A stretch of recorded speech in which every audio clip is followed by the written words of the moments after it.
Shas of Sidrei Mishnah. Mainly Lili Nishmas, Yossi Aaron, then Rabbi Shloshim, and so the whole all the Shisha Sidrei Mishnah were learned by the family and others joined in. I was learning one step. The last Mishnah in Shas is a Mishnah in Uksin that closes at the end of all the halachos of Tara. And the closing of the Mishnah is basically Amr B'Shul ben Levi also the Kodesh Baruch Hu L'Hamkol L'Chol Tzadik Tzadik Gimel Meos V'Estim Olamas. That Hashem is going to Yimanchol give over to every Tzadik 610 Olamas, 610. So what it means is that the Olam Ha'asid that the Neshamas are going to go to is like 610 Olamas, means it's beyond any comprehensions, beyond our any Muslim in this world. This world is one Olam, and the Olam Haba, the Asid to come to Tzadikim, is 610 Olamos. Shenemar lahagdul oyav yesh, to manful to my oyav yesh. Yesh is there is, so yesh is 610. But to say Amale and Male there, it's Summer B'Shim Falafel and Motzah Kodesh Baruch Hu Kli Machzik Bracha Yisrael El HaShalom. There's no Kli that's Machzik Bracha more than Shalom. Shenemar Hashem Oiz Ni'amu Yitain Hashem Yibarech Asamu Yivashalom. That's the end of the Mishnah. I just wanted to go back a little bit. I learned the Masechta of Saita. I haven't read the Masechta I chose, and there it ends with. Also, with a little mysterious about things that in this world, in Mishemes from Meir, but Moshe Shalom, Mishemes ben Hazai, but Lu Hashakon, Mishemes ben Zaina, but Lu Hadarshanim. Everything when at the end of the period of the Tanaim, it was bottled all kinds of things, all great things, great tzaddikim. This was the end of the era and the starting of the Galus, which makes Rabbi Kiva bottle Kavod HaTorah. Kavod HaTorah was bottled. What does that mean? What is it telling us? The Mishnah is saying is that the Klal Yisrael reached an epitome, reached a high point, and after that, when the Galus came, it was all gone. And but the purpose of the Galus and the purpose of life today is to get it all back. And there's in some Mishnayos, the Mishnayos over here that we use,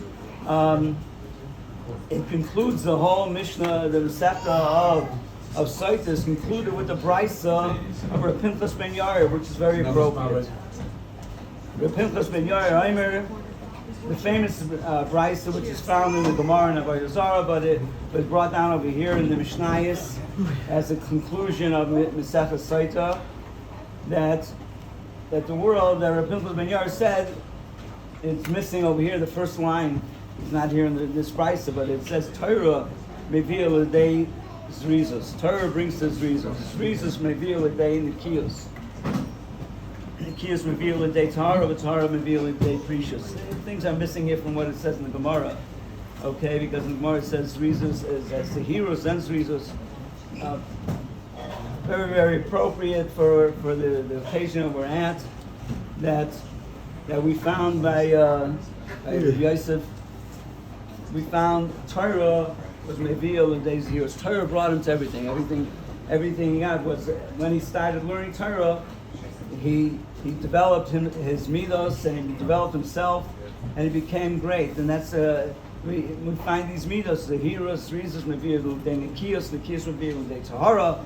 Torah reveal a day precious reveal a day kedusha reveal a day anava reveal a day yiras reveal a day chasidus reveal a day ruach hakodesh reveal a day tchias hamesim. Ruach hakodesh will brings us to tchias hamesim bo'al yidei Eliyahu zachar l'toiv. Amen. Yes, Hashem, we should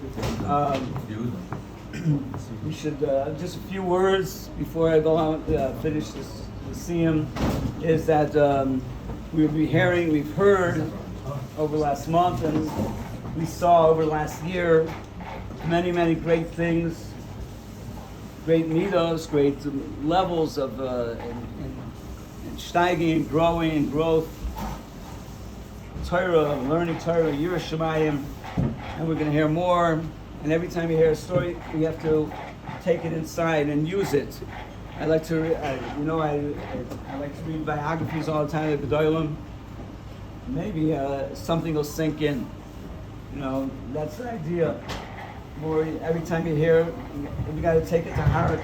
Think about it. Think about the great things that we saw in Yiras Shamayim.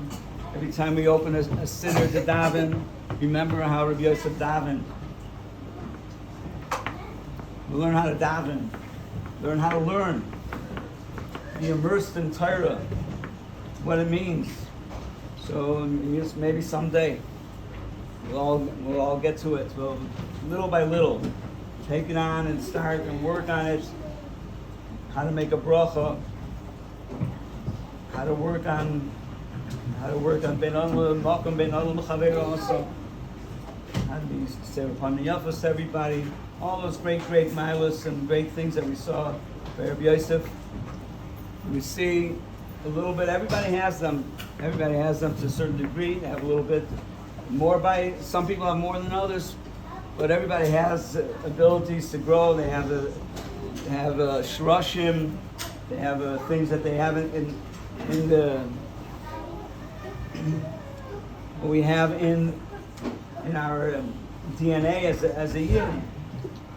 But the koyach of what it means to be a yid. We have the schosavos.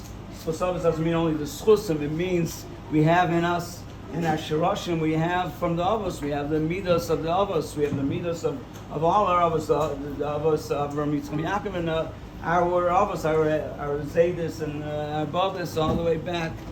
All these things we have, and we have to take them and use them and grow from them and become great. Okay. Hadrochalon. Say the Taharas, Hadrochalon, Shisha Sidri Mishnah, Hadrochalon, Daitan Chalon, say the Taharas, Daitan Chalon, Shisha Sidri Mishnah, Snatching Minon, Shisha Sidri Mishnah, Snatching Minon, Loy Bahamal, Adem, Loy Bahamal also. I'm going to share a little bit of my emotions. And obviously,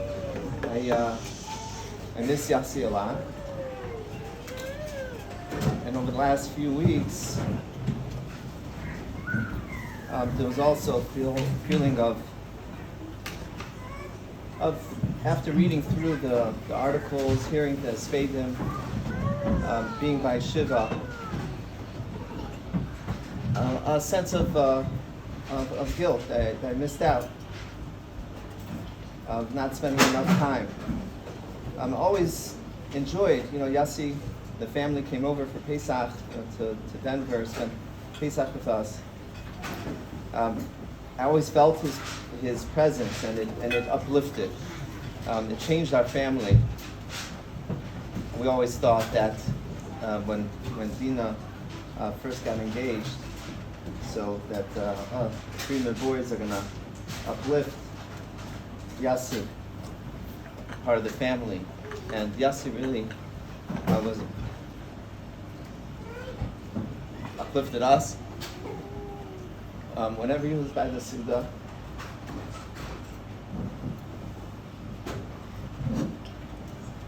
it was very different. He gave off that like what everyone's talking about, that Chashivas HaTorah, you felt it, and felt bad that I didn't get to know him more and spend more time with him.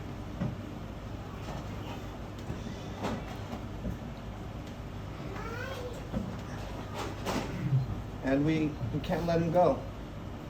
We have to make sure that he stays with us and that we hold on.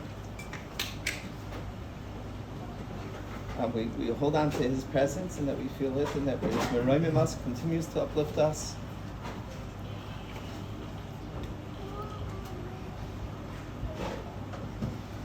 Very nispal by this balance, this chashivas for Torah, the tremendous hasmada, the tremendous sheifas and standards,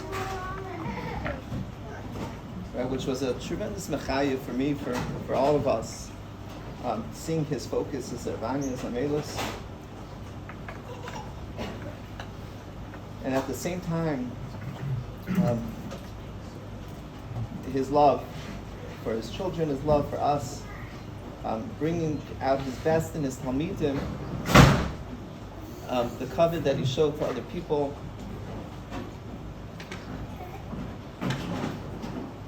And I believe that he really captures, I think, a Rabbi Yerucham that I saw a number of years ago, Das Chachma Musar. Rabbi Yerucham says that the way to tell between someone who's very attuned and very connected to his neshama is really one word. He says is covered. He says someone who it raises himself up through kavod HaTorah and sees the kavod in every person, is mechabed and sees potential and sees the spark in every student, is someone that's very attuned to his neshama, because the neshama at its essence is kavod. Yerucham says, that the kavod is referring to our neshamas. Our neshamas will sing out to you. That the neshama will never be silent. That's the essence of the neshama, is really kavod, because the neshama comes from the most kavodic place. It comes from the kisei kavod. The neshama comes from a place of the ultimate kavod, the ultimate stolz, the ultimate dignity. And Yossi was so attuned to his neshama, and he was constantly raising himself, and he lived on a different realm, very connected to the kisei kavod. And he wanted to put himself into a different category, and he was in a different category of kavod, of dignity, of being a ben Torah, of being someone that lives with Torah, his Rabbi. And he was so attuned to his neshama. We know that Olam Hazeh didn't mean a whole lot. Gashmias didn't mean a whole lot. And he saw the covenant in each person. And Rabbi Yerucham ties that together. He says when a person's really attuned to his neshama and really lives on neshama dik 11, so he connects himself to the ultimate covenant through his learning, and he also sees the covenant in every single person, and he wishes and he davens to bring that out, and he's driven, like he was for his students and for his children, to bring out that Tzelem Elokim, bring out the potential in the covenant, and bring them to be tachas kisei kavod, connecting to the kavod. And Rabbi Yerucham goes on to say that negativity and criticism and leitzanis is the opposite of kavod, and someone that's not connected to the kavod of his neshama. His neshama is looking for kavod. It's not looking to make things kal, to make things light, to be critical, to knock, to degrade, to be mavatal things. He's looking for kavod in every single person. He's looking kavod for in himself and in everyone around him. And I believe that's how he lived, that's how he raised us up. He always lived very, very close to that kisei kavod. He was a part of it, and he demanded, and his presence really demanded. He didn't demand, but his presence lifted us up to go past the leitzanis, to take life more seriously, to take Torah, to give it more chashivas. And it was embarrassing sometimes to when he was around, to make kal, to make things light. And he gave a certain chashivas. Of course, he knew how to laugh, and he knew the simcha was there. but it's my feeling is that he didn't really go for the making kal and the late sunnis, and we felt it, and we want to continue that. We want to hold on to that. We want to feel his presence wherever we go. We want to have his chashivas for Torah. We want to have his she'ifa for the Kisei HaKavod. And Yossi's in a very, very happy place. He's with the Kisei HaKavod. That's the place he wanted to be. That's the place he lived. Is as close to the most dignified, to being a chelek, Yisrael v'Raisa Kutshabrich V'Karhu. And he's rejoicing there. He wants to lift us all up, to be part of that Kisei HaKavod. Hafachta misvidi l'machali. Our tefillah is that Hashem should be hafachta misvidi, should turn around and spade him.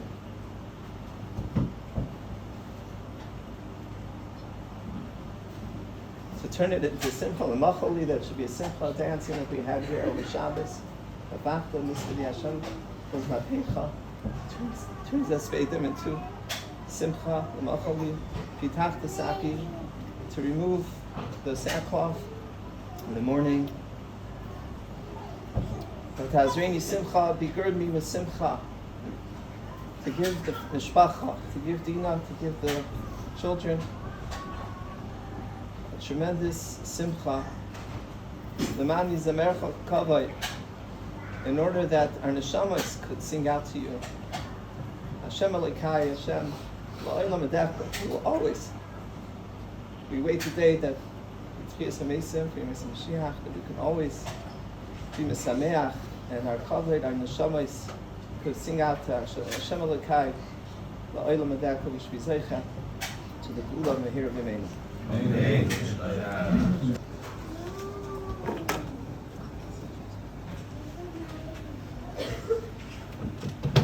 I just wanted to say two nekudas about that we can learn from Yossi, and I'll sprinkle in some memories. The first thing is the Rashi in Parshas Chukas says about the Misas Aaron. He explains what happened by the Misas Aaron. He says, Amar Loi, Hashem told him, Hachnes Ma'ara, go into the cave. V'nichnas, and he went in. Re'im mito mitzas v'nerdalek, they saw a bed that was set, and they saw a lit ner. Amar Loi, Allah need to go up to the bed. But Allah, he went up to the bed. Shait yadcha, spread out your hands. Pasha, he spread out his hands. Moitz picha, open your mouth. Close your mouth. The kamats, and he did that. Atzim einacha, close your eyes, but atzim, and he closed his eyes. Yad chama Moshe la'isa misa. Right away, Moshe was desired to have that misa. Reb Shimshon Pikus asks, why did Moshe Rabbeinu want that misa? Zok Reb Shimshon Pikus, the answer is that Moshe Rabbeinu was the Shmitz Eved Hashem. Vayonos Moshe Eved Hashem. See, he wanted that even in his last seconds, he should be doing the Ratzon Hashem, he should be doing the Tzivah Hashem. Even B'Shas Mishnah, Hashem tells him to open it, Hashem tells him to get on the bed, and he gets on the bed. Pshait Yadcha Pshait. He wanted to be Mekayim as many Tzivuyim as he was able to, even in the last moments. So I think this mamash touches up Yossi's whole life. He was an Eved Hashem his whole life. Every second, what does Hashem want from me in this second? Even B'Shas at the end when it was getting hard, what does HaKadosh Baruch Hu want from me? And he wanted to do the Tzivah Hashem because that was the Tzivah Hashem for no other reason. That he saw it in by his, when he was supposed to be a rabbi, he knocked and was a rabbi. And when it was hard for him to teach, I read somewhere that someone asked him something about his Talmidim. He said, my avodah right now, after you're sick, said, my avodah right now is not my Talmidim, my avodah is other things. And he didn't get down about it because that was the Tziva Hashem. And Dino was saying over that when it came to his learning, he used to be mamish in the tiefkeit of his learning. He used to learn the mamish with the whole tiefkeit, with the Rabbah bars. Well, at the end, when it became hard to learn like that, he moved on. He started learning Daf Yomi, because that's what Hashem was mitzvah. And at that moment, that was his tzivah. That's what he was supposed to do. And he did it with the Geshmak. And he mamish did it as an Eved Hashem. And part of being an Eved Hashem is that you don't do things for other reasons, for zaytige reasons. And you saw by him, he was mamish orangutan or whatever he was doing. He wasn't looking for kavod or for anything in the surroundings. He mamish adam kiyamas ba'il.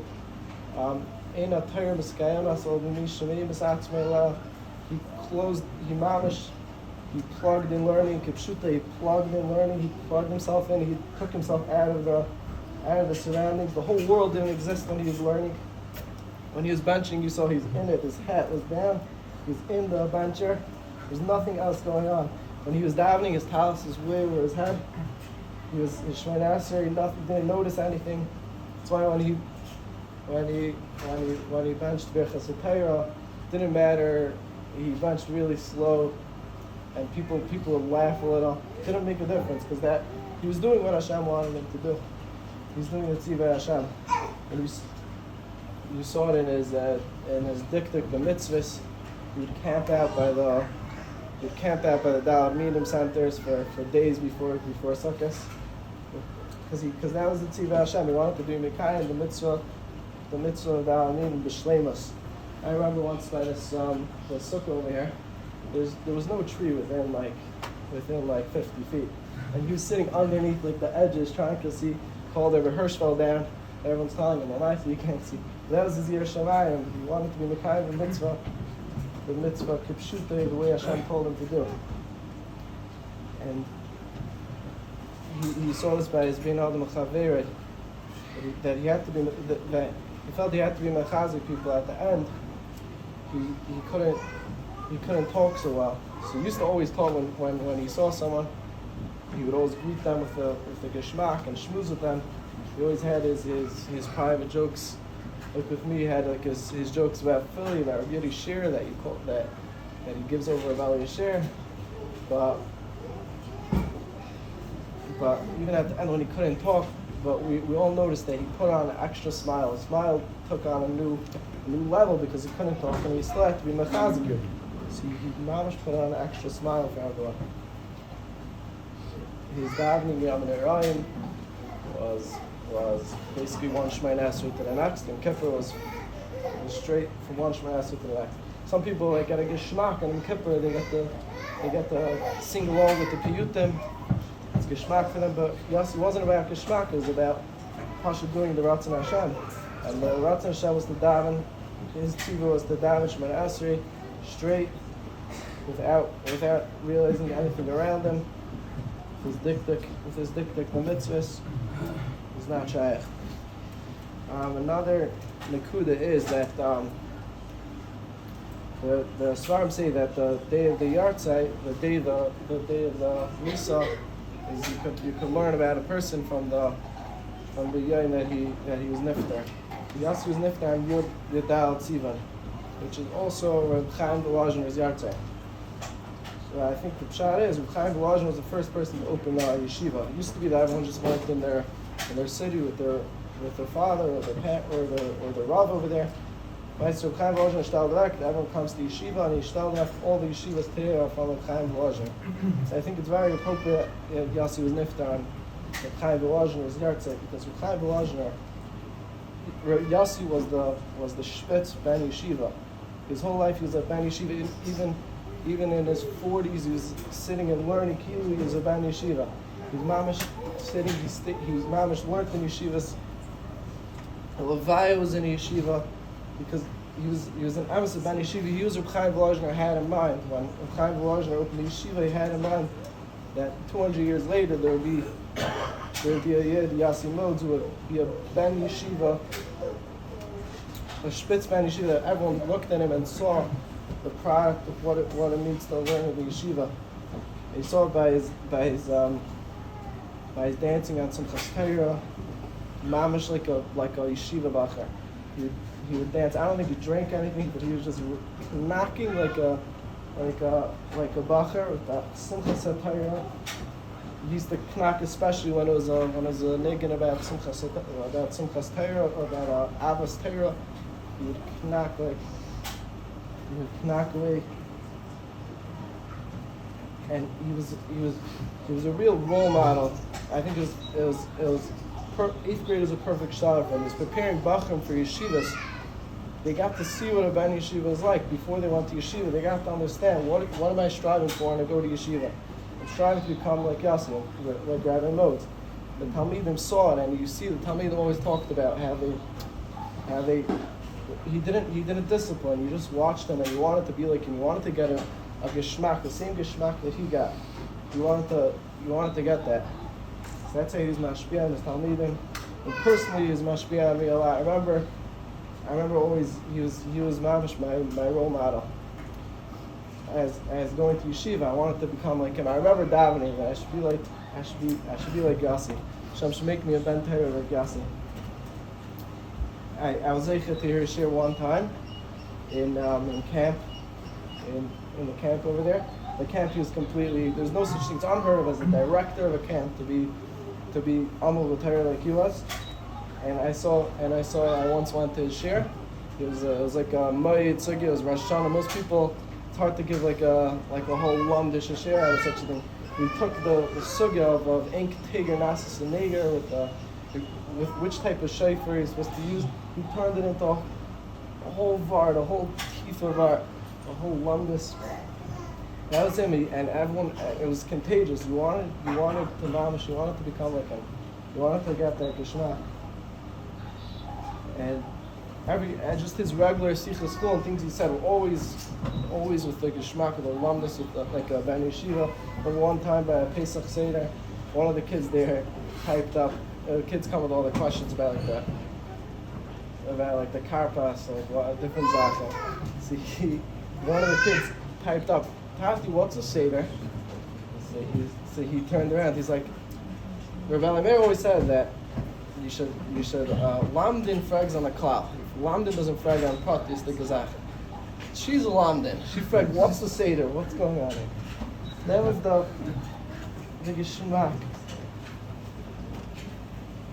And you saw the way he dealt with his family. I remember going to LA.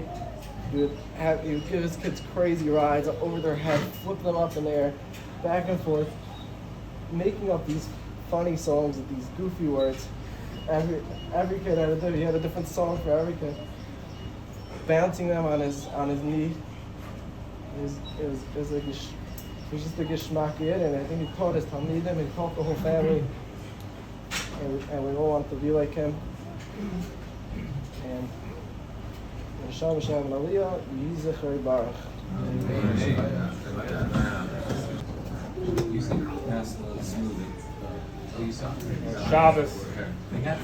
Shabbos was amazing. It was a very, very special Shabbos. But for me, at least,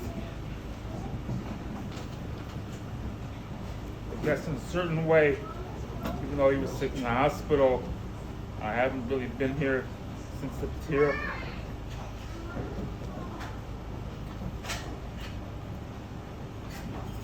It was very hard without Yossi. Yossi,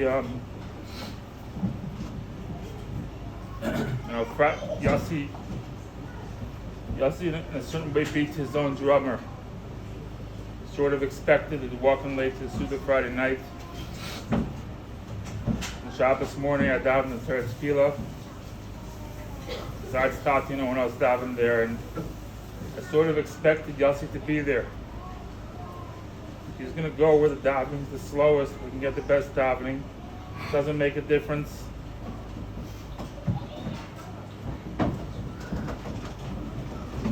And it was just over Shabbos. It was very hard. Realizing that he's not here.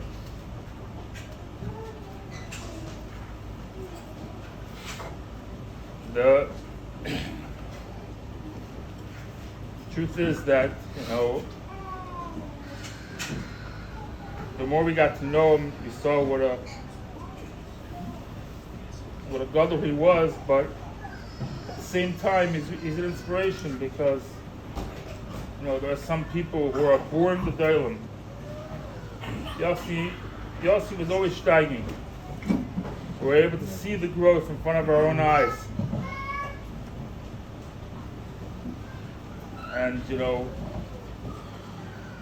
when someone hears about Yossi in 20 years, didn't know him, they might think that Yossi wasn't 100% normal, that he was different in some way. And it's not true. He was the most normal. I have a theory that the people who were with him in camp, they saw a totally different Yossi than the people who were with him the whole year in the school year. The people with him in camp, because part of his job in camp was to be geschmack and to do, a lot of extracurricular geschmacka things. So the people who were with him the last couple of years in camp and at Good West, they saw parts of Yossi that people in school didn't see. Because in school his job wasn't to jump around. So the other Rabbeim didn't see that part of Yossi. Yossi always did what had to be done. And he was a totally normal geschmacka person with a regular personality. I don't know what his Rosh Yeshiva meant, what his Rosh Yeshiva's son meant, what he said, that he had hardships, but I can imagine he had the same nisyonos as all of us. And that's why he's such an inspiration, because he wasn't born special, maybe a little disadvantaged, but truly not advantaged. And he overcame. He had the same geschmack in sports that other people have. And he used it later in life when he wanted to be Ma'ir Talmidim. But right away we noticed that he knew the perfect balance. He's the person, it wasn't shot he didn't have FOMO. He had FOMO. He wanted to be by all the events. He wanted to be by every single simcha. But he had priorities.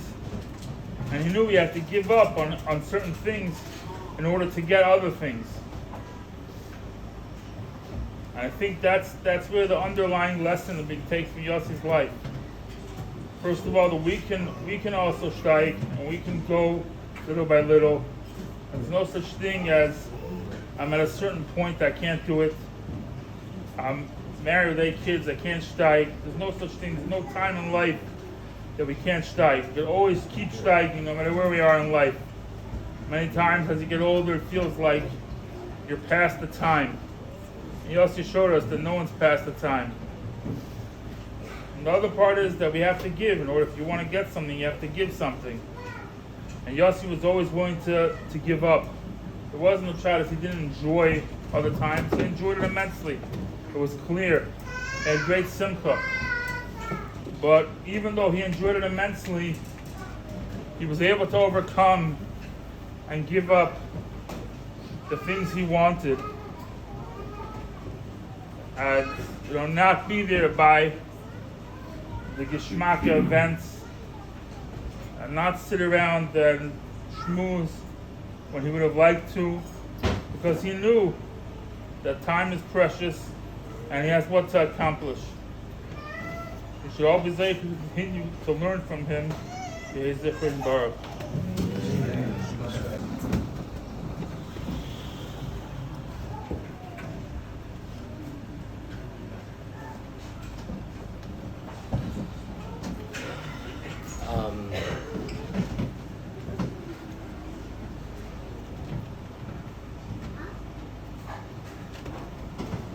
It's hard for me to pinpoint the way Pinchas is able to find Milas, the way all the different brothers and relatives of Yossi are able to point out the different Milas. It's just such deep theme. I still expect somebody to go downstairs and call him upstairs that it started already. I came to Shabbos, and Amir said like he always had a zug to say. I came to Shabbos, and there was Rabbi Josh Kurland sharing the zug about Rabbi Bender this or Bender that, and that would have been Yossi's line. It's just it almost needs silence, almost needs just the quiet feeling of the pain of him not being here, Yossi not being here. The way he did things, the things that we've heard about him, the things that we've seen from him, were all done in such a quiet way. The way he continued to grow, the way he continued to steig like he was a fresh bacher, came all through like a certain stillness, like a certain quietness. The way he went through the machla at the end of his life, and just continued to grow, even when he wasn't able to talk or communicate. You saw he was there and he was growing. And only through that stuff, we can learn through that hardship, those pain, that we can grow, we can come over the top, we can only become that. We can only become what Yossi was. Through climbing those mountains.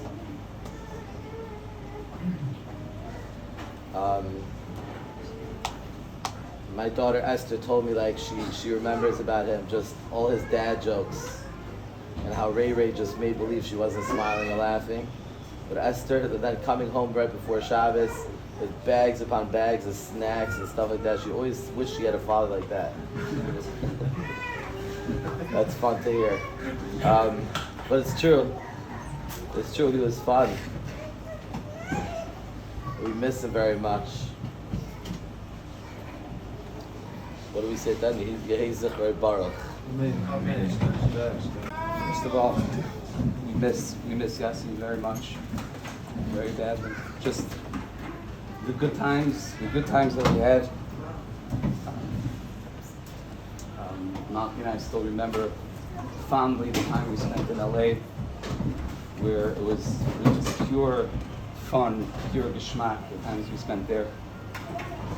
Remember, Yossi he valued entertainment. We went to Myra Matzah Shabbos in LA, and like a little incident happened. It wasn't even so major, but it turned. He came home and he acted like a movie star. He would have been in Hollywood. He would have been a star. I'm no doubt. He just entertained, he acted, and he made some small little incident into geschmack that lasted years. He was a real person. A real person makes things last, and things are kaim and they last and they're geschmack, and you create memories. Memories are created from it, and we certainly have all those memories, and we miss them terribly. So Yossi never talked about himself. Ever, I never said his milas. Sometimes it was in your face, especially like Ben Ismanin when he was coming from LA. It was in your face. But once he moved to Cleveland, maybe he was able to settle into his study a little bit. But I never heard him talk about it. If you'd be talking about what you're learning, your vamis, and say, oh, I did that sugya, whatever. Oh, I went through that shmak sugya, it's a shvar sugya. It was very nicker that he had gone through the shvar sugyas, and he had, he'd gone through. He never talked about himself. So I was able to go through his notes. I have boxes of notes, and he was talking about whatever shvarkaitin that Rabbi Baruch may have been talking about. In the old days. The way to deal with shvarkaitin wasn't dafka to talk about your own milos. I found amongst his notes, I found a paper, unbelievable, where he spells out his own milos. Could you imagine a person who never talked about himself, wrote down what my special milos are? And I'm gonna go through a couple of them. what he wrote about himself, what Yossi was made about himself. Do you know how old he was? How old was he? Do you know how old he was? Looks like he was a bucker. I have some things there. Was it, Amongst his notes. was it in context of something else, or is it? No, Okay. he wrote one paper, Milas. And I think he was very much ahead of his time. He was a bacher. Now I think it's pashut. Everyone says, build yourself up and whatever. But I don't think in those days it was work through it. You'll get through it. But he was ahead of his time. He spelled out clearly what he was and what his milas were, and I think he was able to, because of that. So I'll spell out a couple, and that's the best hesped. The best words could be, please. One, courageous. He writes about himself. Courageous in going after my dreams and goals, even if it would appear difficult or impossible. Now, to expound on that, I'm saying he came from. He went. He went. Every step of the road was with courage. Every step was a new step. From Columbus to Camp Tarvadas to Yeshiva in Skokie to Tulsa Yeshiva, even to go to Springfield. He after he got married, he settled in with the Freeman family. We're all on the East Coast. It was probably courageous to move out to LA. It was a courageous move, but he did it for a steiging because that was his dream. He followed his dreams. And another thing he writes is persistent, perseverance. Don't get let down. A person can be courageous. A person could jump into situations that are difficult, or he could go after his dreams and then it could fizzle out. He was persistent. He never let go of his goals, even if people maybe didn't understand it or didn't versteh it. But he went after his goal. It took courage. It took persistence to continue in his Kabbalahs and to continue in his Avodah. You would think, coming into a whole family, there would be a certain amount of shtelling to the family, to let go of certain things so I could blend in. I think it was mentioned before. But no, there were goals, there was persistence, there was courage, and he also writes about himself that he was a dreamer. And I think that's very true. He was always planning. There's always tachbulos and plans in place. He'd go from one place to the other. He would never feel settled, but he would be always planning and dreaming. Am I in the right place in Ruchnius and whatever? Is my mishpach in the right place? He continued planning and dreaming. Maybe things I could become Nisala, and my family could become greater and greater. And every move he made was really with that in mind. That could I become Nisala and Ruchnius? People, they moved to Toronto. After 1 year, the move was to Cleveland because greater things could be accomplished. And it went with the persistence, even if things seemed settled in Cleveland, but there was always a great shukah to continue the aliyah and to continue being persistent. And another thing he writes, down to earth and with the times. He writes, down to earth and with the times, which of course we all know about how down to earth he was when we got the glimpses of the good, fun times that we could have. Another thing he writes is integrated into diverse community. He was able to integrate into different places, and that led him. He had a kiruv side to him, right? They went to Little Rock and to different places. He was able to diversify himself because of his background. And another amazing paper I found, I'm going to share, is when he was a bacher. He writes, when I go back to Columbus for Bein Hazmanim, he writes, the following steps and precautions, bli neder, I shall read every day I'm here in Columbus Bein Hazmanim. And also whenever going through a difficult time or ba'atzos. Number one, I'm just sharing it because I want to get it. give you a glimpse of the self-awareness and what we could learn from such a person. The Welt says the best medicine is prevention. Take care of oneself in order to remain healthy. Keep a Seder Hayom at all times, whether it's during the Zman or Bein Hazmanim. Don't just do nothing. Whether it's constructive projects or exercise or shopping. We know that he really loved shopping. I used to see him in Walmart stumbling around without his glasses. I just left him alone. I didn't bother him.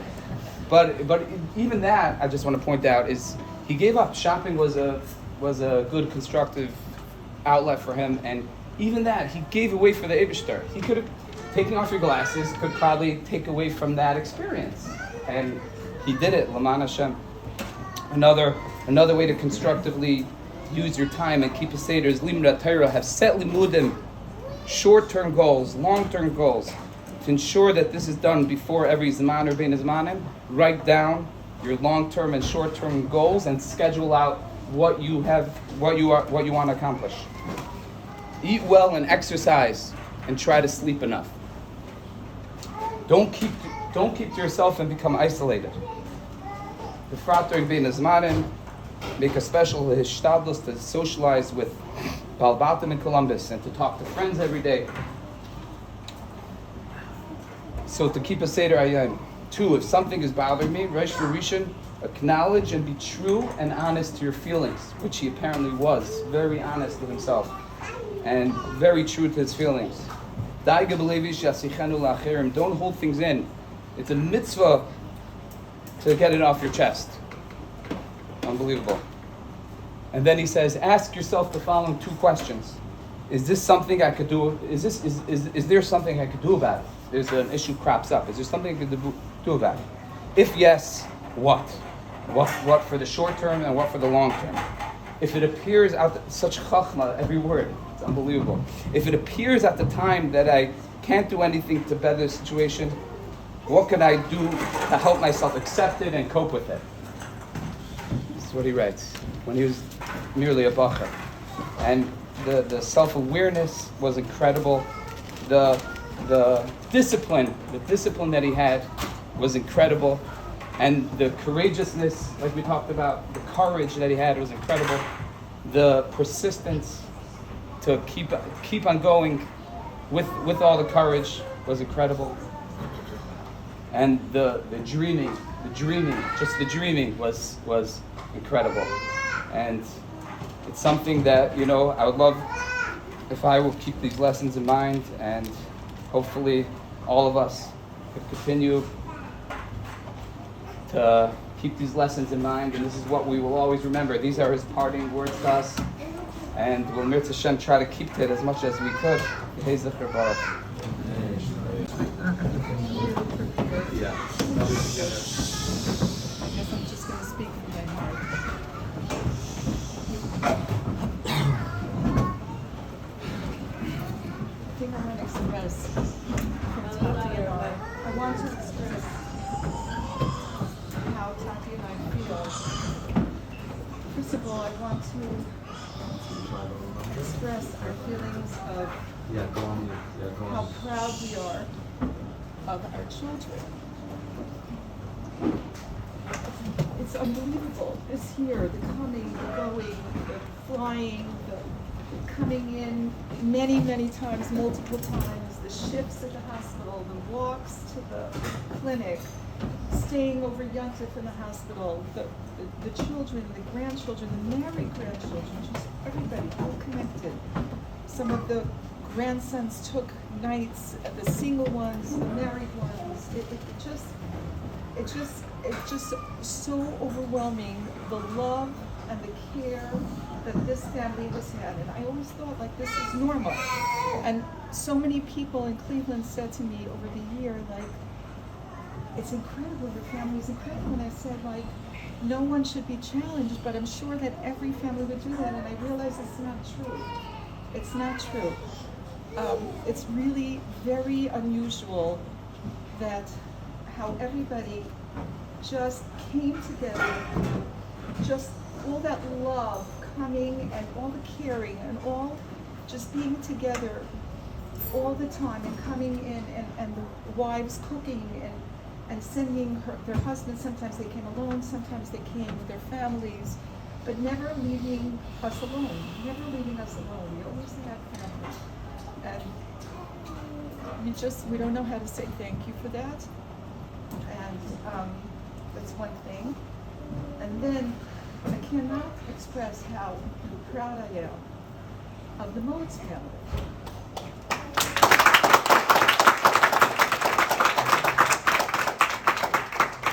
Let's start with Dina.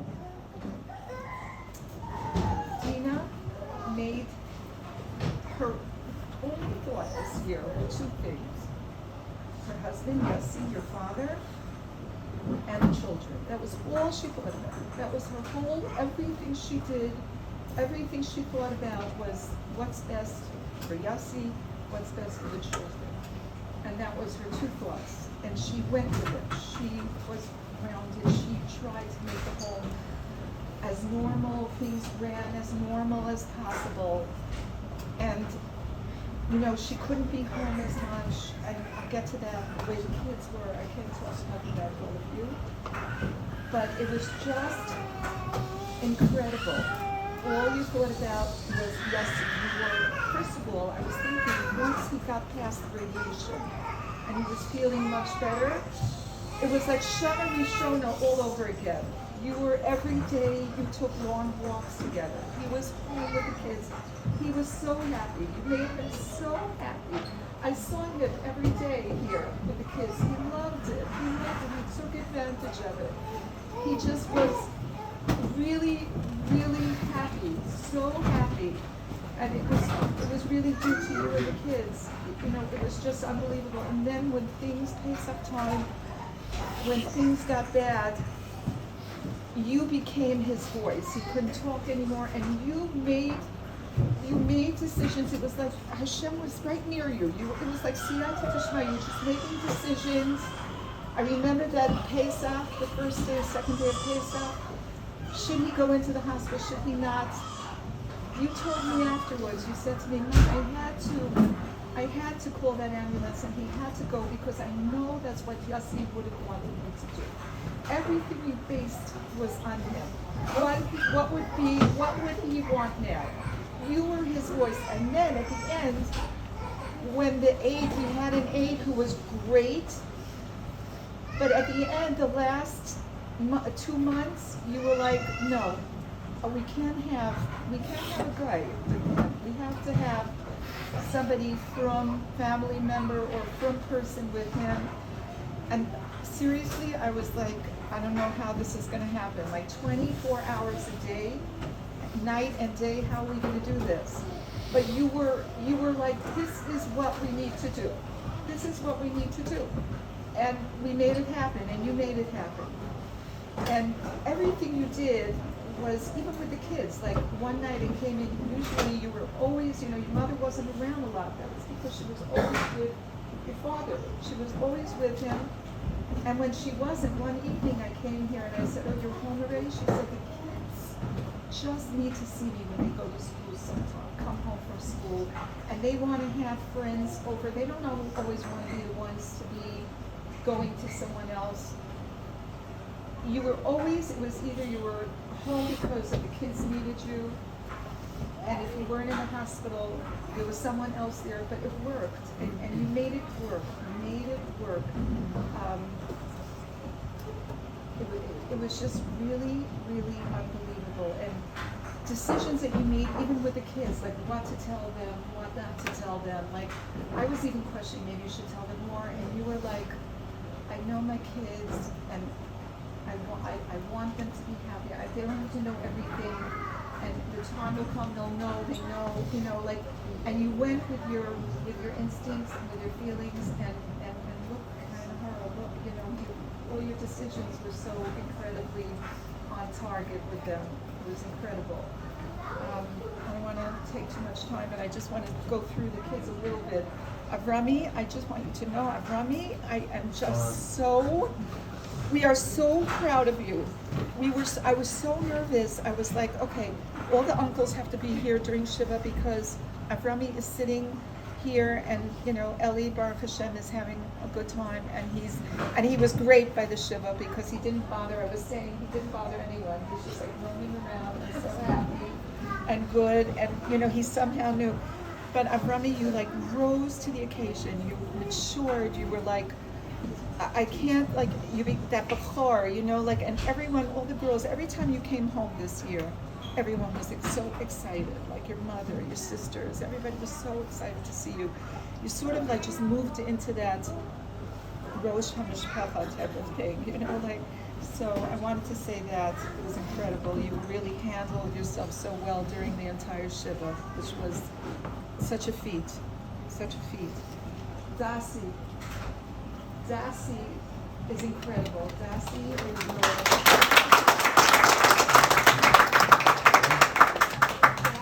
in her unassuming way really was the anchor here in the house.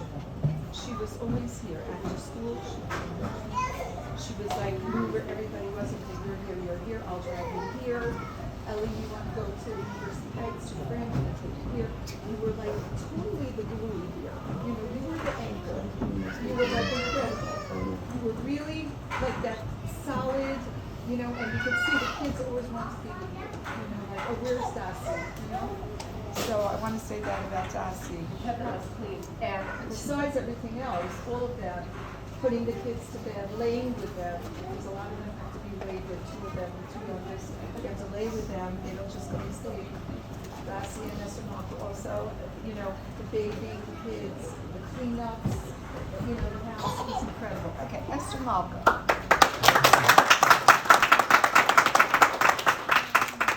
So Esther Malka it was so good for us. You made it so easy for us because you were so open with your feelings. And you knew exactly what we needed, what the family needed. It was so, it was so easy. Like, okay, this Shabbos, this meal will go here, this meal will go here. You had it down pat, and it was just such a pleasure to know what was needed, what had to be done. It was great.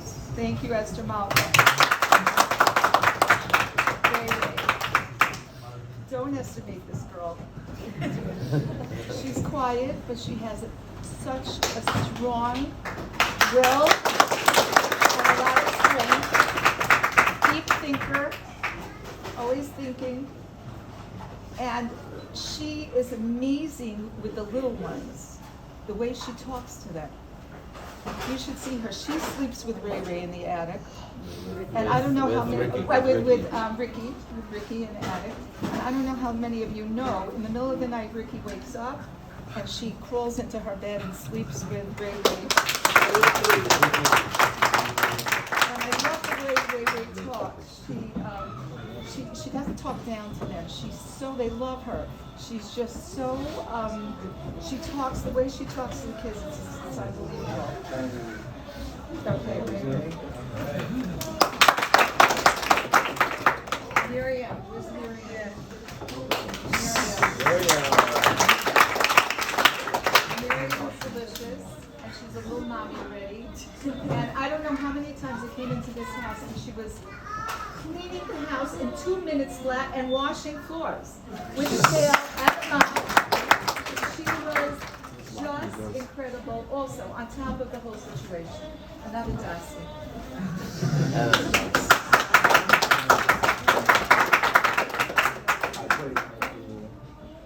And the rest of the kids, I have to say, Ellie and Abigail and Ricky, thank you for being so happy. They're the happiest. You walk into this house and the smiles, they're like, you can't be sad here. It's the happiest place in the world, very content. It's great vibes in this house.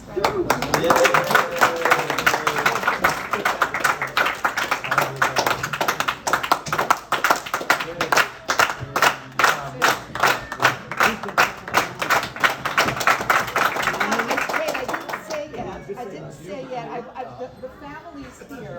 I can't leave that out. Luzzy, Yossi, and Rifki, and Luzzy.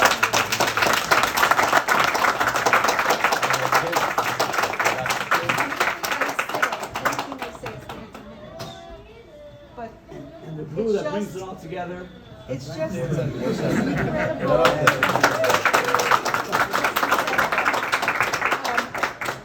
Yossi, I mean, I keep thinking like Hashem, I'm sorry you didn't have a job this year.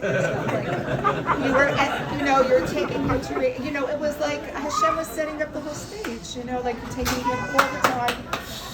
Ozzy, you're taking radiation. Doctors, where's the young Ozzy? Where's Ozzy? Straight across. Oh. You were taking him, you were going to doctors' meetings, and you were taking him all over radiation and minyanim, and it was just incredible. And your wives were behind you, helping with the kids, setting up meals. I mean, it was just beyond. All I can say for everyone is that you should all be benched. And they continue. Oh, Holly, I forgot.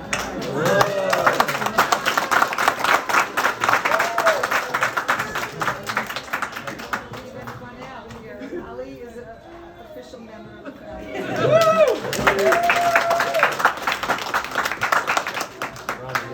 Rami.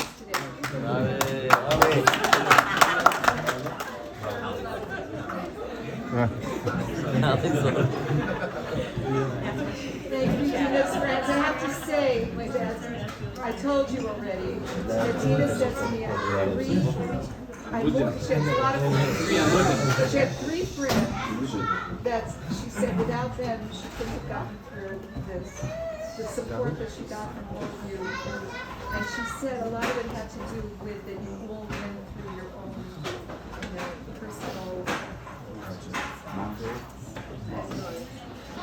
And you understood, you really were able to understand in a certain way what she was going through as well. So thank you all.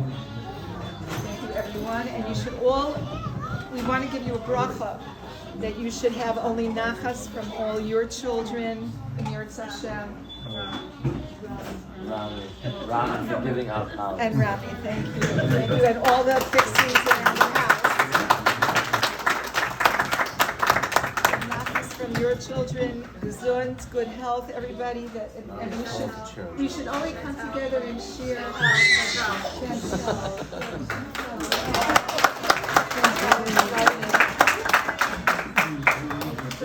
Monday night supper. The kids look forward to challah. And the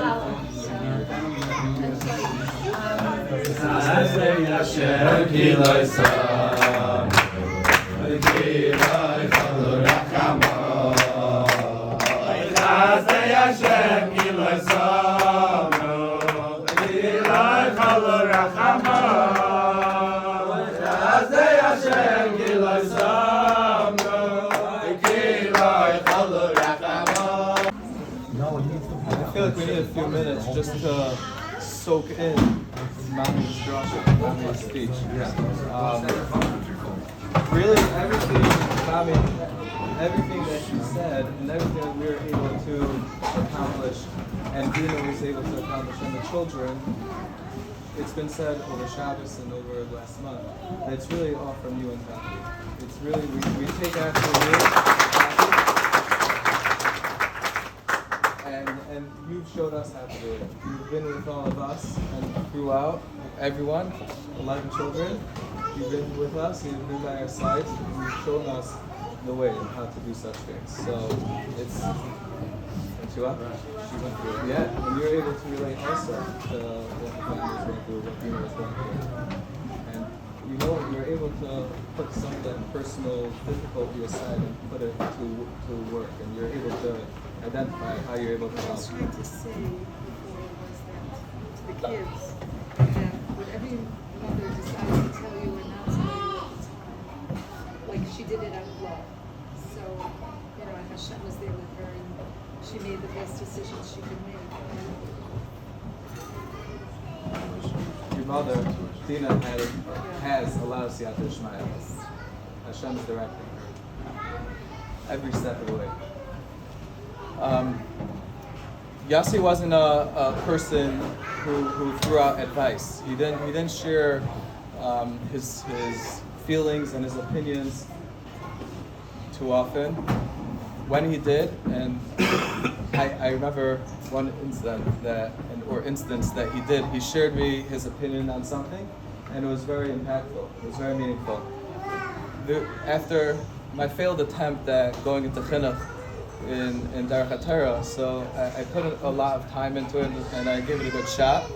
And when Lamaisa they went in a different direction, Yossi gave me a piece of advice, and it was, to this day, it was sage advice, literally sage advice. He told me, came over to me after, and he said, you should know you gave it a good shot. Don't hold any grudge. Don't hold it against the school. Your children are going to go through the school. You want to be able to look past it. It was all hashkafa pratis. You have to be able to let your children go into the school and go into it with an open mind. And it was very meaningful because our children are very happy in the school, and I've been able to communicate and have a partnership with the school in a very healthy manner, and those words really struck me as something that was very impactful and just solid advice. And other than that, I don't think there was any time that he shared his opinion. He just felt like it was very important, and it was very good piece of information to share, and it was huge. Chaimena touched on this, and I would just like to say this again on a personal note, just being really close and seeing over the last year and seeing how Yossi was able to go through the year in his halachilach over the last year.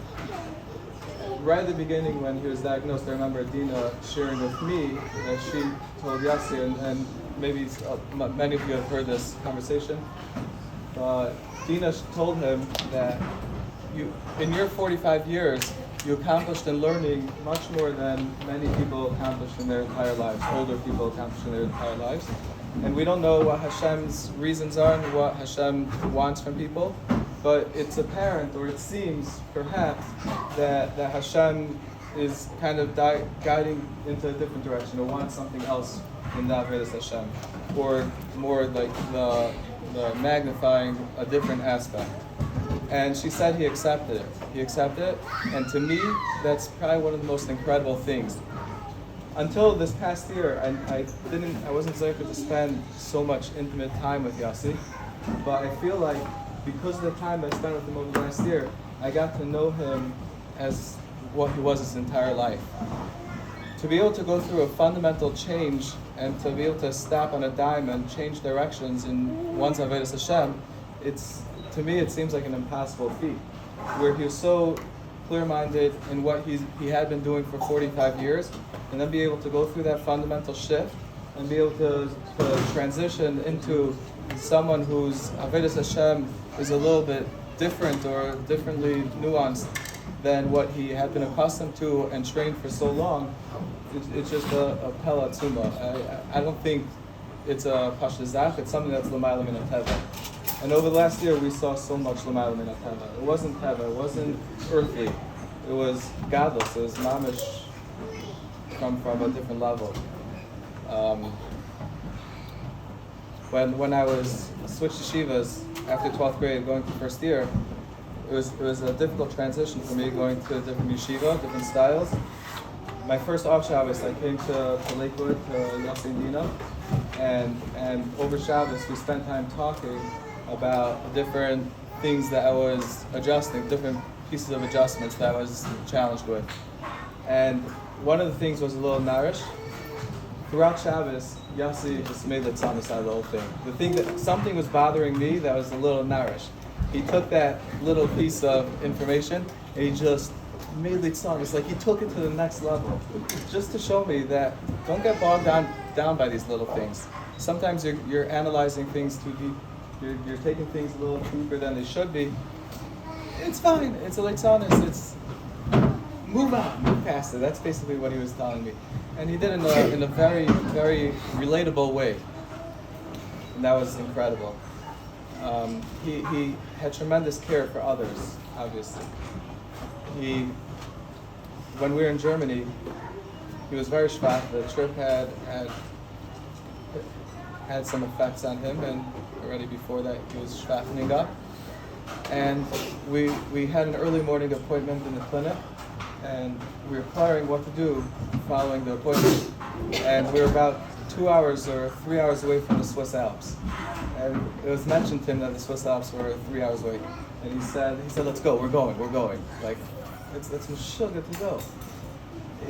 Dina explained it to me, and I couldn't believe it. Dina said he has no interest in going. He can't go. He's physically not able to. But he wanted us to have a good time. He wanted us to have some enjoyment. He knows that we're matriarch to go there, and it's a difficult trip. But he made it like he wanted to go. He never said I wanted to go. He's like, we're going, let's go, we're going. Lamai said it wasn't practical, but I couldn't believe it. Dina knew him best. And I remember telling Dina, you know him best. I guess I was like, he wants to go. He wants to go, we have to go. He was like, he does not want to go. There's no chance. He's doing it because he wants to give us a good time. And it took me like 5 times having the same conversation with Dina to really realize that, okay, I think she knows him best, and this must be what he's doing. He was an incredible person, unbelievable person. He's leaving us with so many lessons and so much chizuk. And like Shrag was saying, he's not leaving us. We're holding on to every single fiber of his existence, and it's going to continue on and on. And he's going to continue to be Melitz Yesher for the family. I just want to theorize Penny's line. It sounded like Penny was headed in this direction, where he did have FOMO.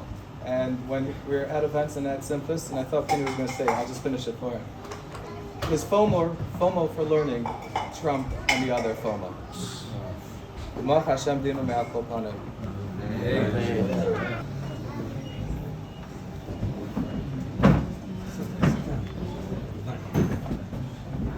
So we had 30 days of thinking about Yossi morning, afternoon, and night. Shabbos Milcham Erev. Trying to fall asleep, thinking about Yossi every single night. And we've been learning more and more in our thoughts of his godless, hearing more stories, reading more articles, talking to siblings and family and cousins and relatives of ours. And I'm coming to the realization that it will be a nechama for the family, and realizing that his place in Shemayim it's unimaginable how close to the Kizek, how close to the Eibishter he is. Such godless, tremendous things we've been hearing. This is new things we're still hearing day to day. And that's a tremendous nechama. One of the difficult things about hearing everything and living in it and thinking about it is how much I miss his geschmack, his chiyas, his energy, his huge beer hugs when we come, his geschmack, just how normal it was. I was speaking to a friend of his from Springfield. He's a Rabbi in the yeshiva in Lakewood. And I said, what would you sum up? Just give me what was Yossi, what do you have?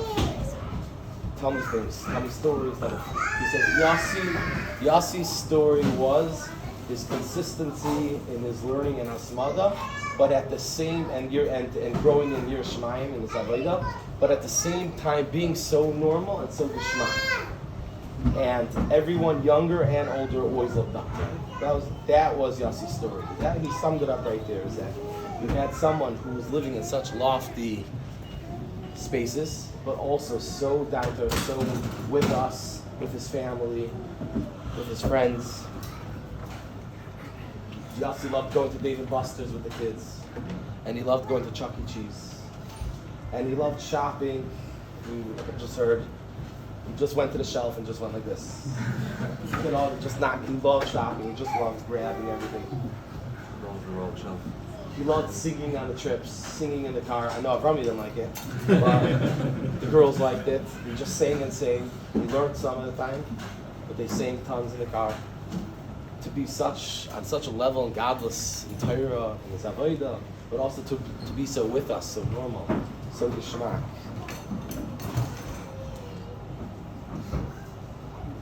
He wasn't saying by the Sudas, he wasn't saying shtickle Torahs and by his Sudas who used to come on Sudas, the Sunday Sudas or other Yom Tegim here.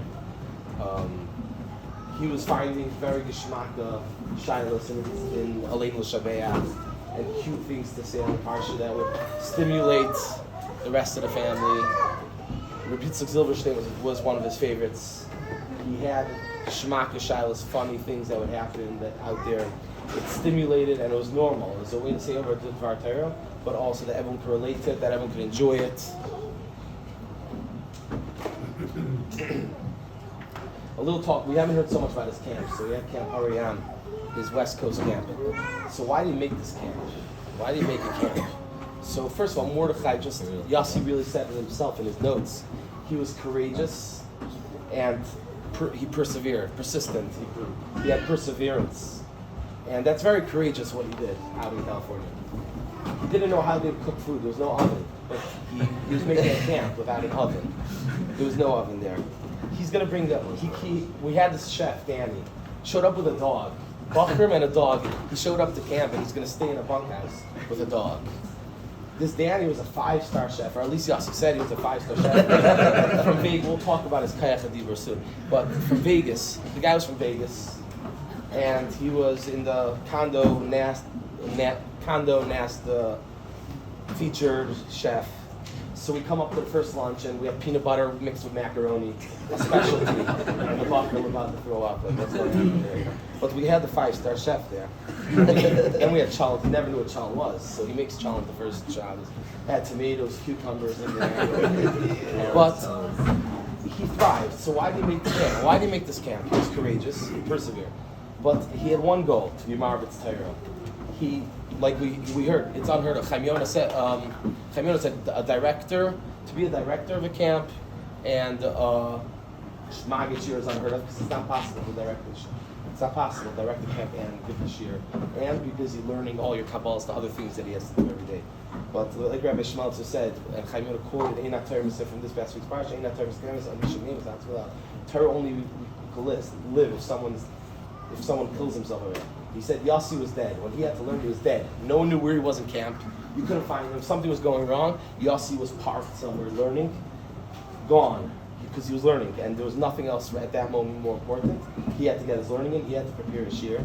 And his goal was to be Marvet's Torah, to come to Ashtel, to get him to the next step, to work with Bachrim. And that's what he accomplished, and he succeeded in that, to direct and to be able to. And more guys wanted to come each year, so it was a Matzliach to get camp. And he was able to marvet more and more Torah till he eventually got a stellar, and then he stopped the camp because he was doing marvet Torah in Yeshiva Wells in Derech Torah, and I don't think they made too much money. I'm not going to bring it up publicly, but we have a lot of riots that his goal was to work with Bachram, to Mechana, to get himself experience.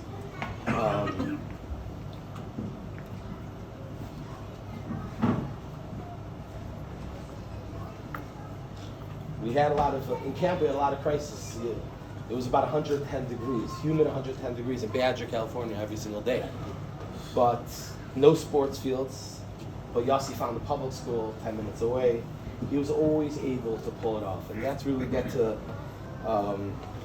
his Kayach Adibur. So we're on our way up to camp the first day, and the buses break down. He hired buses for the summer, but buses can't get up a mountain. There was no way a bus was going to run. It broke down the first way up, so everyone has their luggage. So Yossi he starts hitching pickup trucks with hicks from deep in the California mountains. Every single pickup truck that came by, our bus was broken down on the side of the road, and he's dumping the camp, luggage and Bachram, into the back of pickups. Pick them up to this campus, 7 circles up in Badger. True story. The entire camp on day 1 was being taken by random hicks with big rifles and everything. Up into camp, full of cryas. Yossi had full responsibility, but this was Yossi. He was all around. He was able to do everything. He got it done. He was normal. He was able to relate, and he pulled it off. So he had this Kayach Adibur. He was very calming. He was a calming hashpa on everyone, and he had so there was really no crisis. So even when things were, directing camp and learning and doing everything, there was a mahalach for everything, and he was very confident, very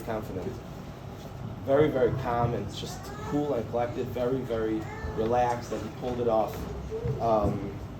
Interestingly, I just met on Wednesday afternoon Madrich from the camp, and I asked him, so what do you say? He's like, I'm married because of your brother-in-law. I said, what? So he said that he was in Madrich in camp 3.5 weeks, and he's leaving the campus at the end of the summer. He says, you're going to go into Shlushim now. He was coming back from Eretz Yisrael. And he said that Yossi did not let him get, you're going to have a resume now. Must put me on the resume. He forced Dovi to put his name on his resume. You have to put my name on your resume. That's what the Yossi said. He didn't get it 3.5 weeks. You know, there's good Rebbeim that have been with him for years, friends. You have to put me on the resume for 3.5 weeks. So a few days later, this woman calls up Yossi. She's shopping in a supermarket, and she's looking for a few items, and she calls up name on the resume, Yossi Modes, camp director, Reish Pacifica. And so my friend tells me, my mother-in-law said 45 minutes later, she's still looking for the same items in the store. Yossi's still on the phone. 45 minutes later, and the rest is history. He said that he married this woman's daughter, and he said he gives credit a lot to Yossi. Had a certain kind of people, or knew people, and understood people, and really went through all the milas, and he had a tremendous Kayach Dibur. And that Kayach Dibur was the same Dibur that he davened and learned with. He talked to the Eibishter. He had Kabbalas.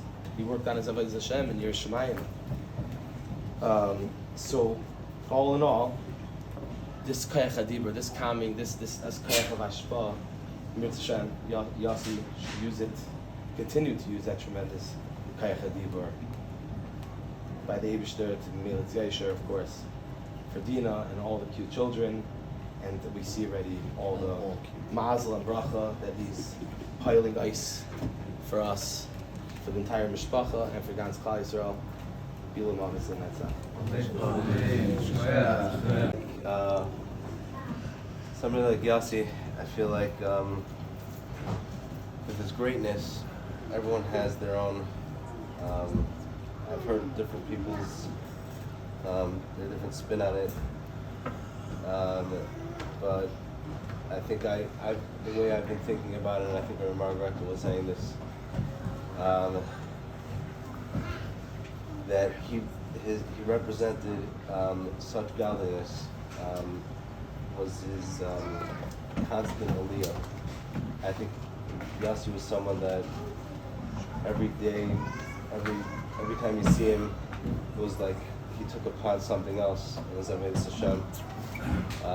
There's a Mishnah in Avis, I don't remember which one offhand, so I'm going to check it up later, but it speaks about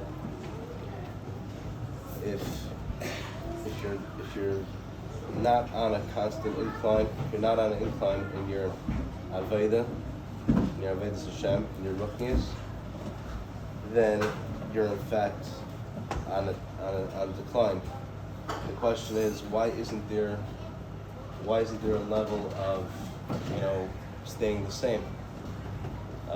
So I once actually Rabbi Schmelzer, we were talking about this one Shabbos. He said, and his father said, Pshat was that there's a mitzias of the Yetzer Hara, that's sort of the gravity always pulling down.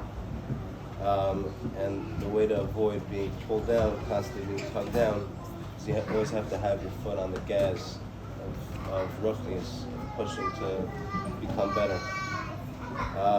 Yossi, I think his whole life, he really never ceased to work on his character, on his avodah, on his meticulousness, and halacha. I asked Mama years ago, this is at least 2, 3, 4 years ago. I said, was Yossi always like this? Was a smother, his running over, his so careful with Lashon Hara, all these different, his avodah, his daven, was he always like this? At least since he got married, since we knew him. Mama said he was always a very special, very chashuv guy, but this was he's been constantly growing, he constantly worked on himself, to get to where he got. One thing that has been mentioned a lot is how he really followed. If you learn like the Mishnayos and Avis, which is almost like a handbook how to fear your life. Asel Harav, Yossi was the epitome of, he did that, to another level. Rabbi Meir was like his guidance.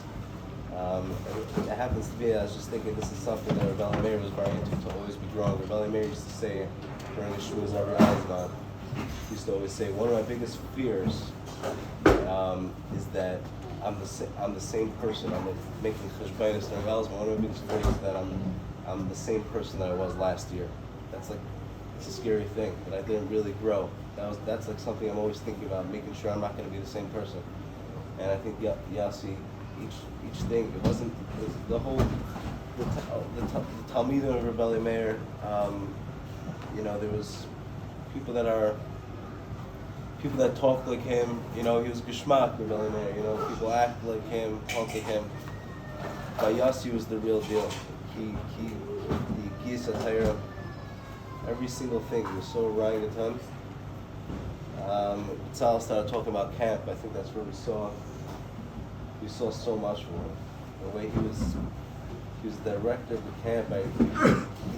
He was so busy the whole day. He would pretty much learn the whole night. I mean, we were sitting in the canteen one night. A few of the counselors. It was 2, 3, 4 o'clock in the morning, maybe 3 o'clock in the morning, and he came into the room. He was wearing his white shirt. He wasn't in pajamas. He wasn't in the middle of sleeping. With his glasses on his head or no glasses on, he comes in. He opens up the door. We're sitting there schmoozing around. He walks in. We're like wave to him, whatever. He didn't even I don't even know if he noticed us. Took a Powerade and ran right out. He was holding a safer. He was a middle learner. This is what he was doing. He was. I don't think he really even. Dina said that summer he was so busy because things that year particularly weren't smooth, actually, in the camp. Starting with the bus breaking down. Dina said that she doesn't think he ever got into pajamas the whole summer. He went to sleep. He didn't have a bed in the bunkhouse. This is what Dina said. They had this little. Dina, actually, you didn't come with your family the first few days, right? You came. Maybe the kids were finishing the day camp. I don't know. There was some cheshbon. And you called Yossi, you're like, okay, you sure there's a place for us to come to? I was like, yeah, we have a bunkhouse or a bungalow. You pull out there, it was a vacant. There was no running water. No one had lived in this bungalow. But it's not that Yossi cares about his family. Yossi knows that Dina's not one to move into a bungalow with no running water and spiders all over it. Yossi didn't really notice. He's a orangutan. He was doing whatever. He needed his family. Let's go. Let's come up. We'll make it happen. The Maisa in the morning, a couple days in, Shmeltzer comes over. We have middle chakras. He comes over to me and B'tzal. Look at your brother-in-law. He hasn't slept in a week. Told him to go to sleep. He said he was davening. He's like, what's in that? I don't know. He has a shear to prepare. He's like, and then his shmir salashim shear every morning after chakras. You go and pound. Now in camp, you're lucky if the Ellen comes to chakras. The Ellen goes back to sleep after. He would go and give a rebar bar. Hardly in the shtickle in the Chafetz Chaim, be'in mamish, oblivious of what was going on. But that was Yossi, just a orangutan. When he would play with the kids, it was when he was younger. I noticed it more as he got older. He was a Rabbi, he was busier, but he would come back from davening at our house and he'd be rolling on the floor, tickling them till they're not breathing. I'd be like, Yossi, she's not breathing. It was filled the way he did it. It was unbelievable. It was, so. Yeah.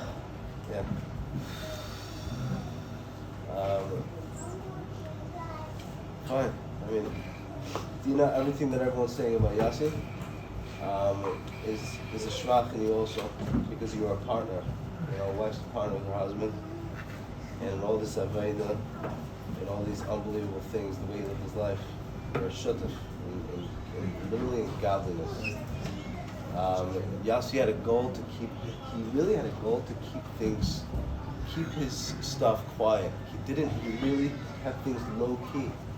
It was really, we're talking so much about all these unbelievable things in the last year, but we all knew what we had in our midst. but he was actually pretty successful at keeping it low key. He actually was. We didn't talk about him so much, and he was.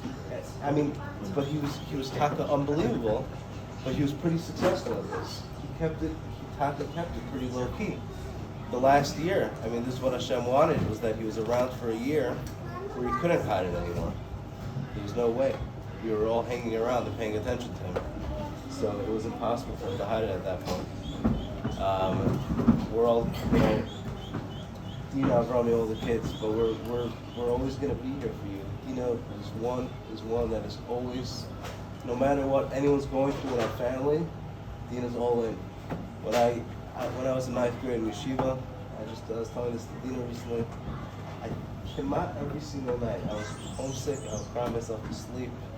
Literally, I never thought it was such a surprise for me, but I didn't think it was something I was going to go through, but I would call Dina, of course mommy, but I'm saying Dina was my sister, like she literally on the phone, I'm looking back now, I'm like thinking to myself, let's say Chaim Yonah would start calling me up every night when he was in yeshiva. A minute into the conversation, I'd be like, Vita, there's money to be made, I can't do this right now, like there's things to do, there's places to go, Luzzy also got it. I used to call him the Cliffwood. I gotta give him credit, but literally. So the bottom line is, Dino was always there. We're able to give back a little bit. Yossi should always be Mitzvah should be polling Hashem for Dino, for success, for all the kids, and for all of us, the whole family. To me, Akrimos Kedoshim. Don't let them turn me into a tzaddik just because I was nifter. I met Yossi Mosey on the day of my chasana, a young boy that his smile stretched from ear to ear. The day of his patira, that was his smile. And listening to everything and being in the Shiva house, I can tell you that really nothing was exaggerated. Speech after speech after speech, Kanai Nahara, how many siblings are here, each one sharing what they know. Nothing's exaggerated. Yossi was not a Rebbe of my children. I don't know him like that. I knew him, like you say, as a normal cousin. Many fond memories. When he was a bacher, he spent a lot of time in our house. And today I woke up thinking about Yossi and Dina's shidduch. It's not a secret. We had a hand in it, really a big hand, and we won't talk about how many times these two dated. Baruch Hashem on the shachan, it's never come close to them. But Yossi taught me that in a shidduch, very often, someone has the idea, someone does the work of the shachan, and then somebody pushes it through. And that was the case there. Yossi and Rivki, Baruch Hashem, had this marvelous idea. And Yossi, it was talked about, I think it was Shushan Purim. So I did a little research into Dina. She was working in the school then. Good, this is a great idea. And Yossi's by us for Pesach, Baruch Hashem. He spent many young children with us. Yossi, there's this great girl. She's right here. Well, you all know, nobody talked about his trademark stubbornness. It was there for a long time. And this was something chashiv. Wasn't going to go out with her just because she's down the street. I'm like, Yossi, come on. You want to go back to Lakewood and rent a car? No, this is how I'm doing it. And then once his mind was made up, there was no deterring him. And that's what happened. He didn't date her from Cleveland. This was something chashiv, and he was going to do it right. He came back to town. I don't know how much longer it was till Baruch Hashem we had an engagement, but that's what happened. And he was just ever so grateful that Hashem landed in this beautiful shidduch. I'm looking around this room. I can't stop crying. But it's really from Simcha. Sorry, you and I said it on the deck during Shiva. You said, this family's going to be okay. Because you look around this room, friends and family, Baruch Hashem, what Yossi and Dina built, and the family that Dina comes from, Baruch Hashem, with continued siyata d'shmaya, this family is going to be okay. If you ever need anything from 3702, we're up the block. And, we love you, we love the family.